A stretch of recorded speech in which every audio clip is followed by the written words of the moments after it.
Hey, in this video I'm going to show you how you can open split screen for the 3-button navigation and also for the gesture navigation. So when you are using the 3-buttons navigation, all you have to do is just to open the background apps by tapping on this icon, and then if you want to split the screen, you have to click on the icon of the application, so right here, and then select split screen. Right now you have to select second application from the background. For example, we can try with the Polar application.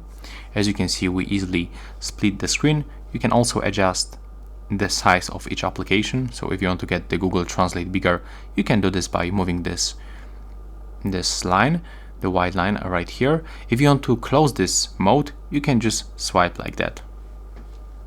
And right now, let me show you how you can do this for the gesture navigation. So let me quickly switch it.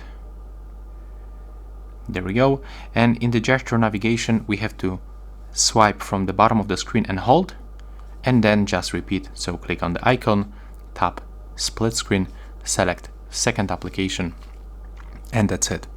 You have to also remember that there is some apps that you cannot split. So yeah, that's all for this video. Bye bye.